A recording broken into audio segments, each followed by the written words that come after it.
Semua orang yang ada atas muka bumi ini buat kebaikan.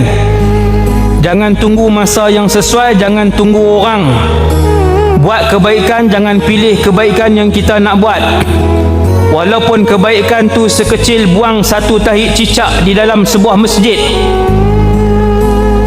Walaupun kebaikan itu sekecil buang satu sampah daripada depan rumah orang, bukan depan rumah kita. Satu plastik sampah kita nampak depan rumah orang, kita ambil, kita kata, ya Allah, aku bersihkan rumah dia kerana-Mu ya Allah. Boleh jadi kadang-kadang satu sampah yang kita buang daripada depan rumah jiran kita, itulah amal kebaikan 60 tahun yang ditengok oleh Allah, yang Allah redha dengan kebaikan yang kita buat. Kata para ulama, kita tak tahu. Betul tuan ni yang saya sebut ni.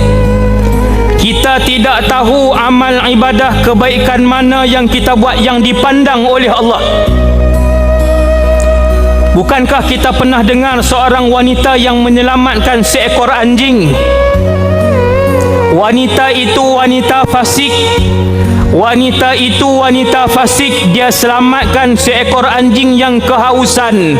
Allah pandang amal dia, Allah redha, Allah ampun perempuan tadi masuk syurga.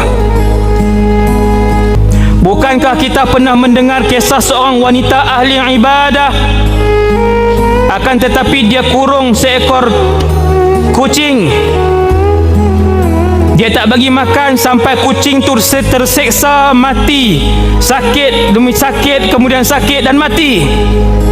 Allah murka dengan wanita itu. Allah tak redha dengan dia, masuk neraka.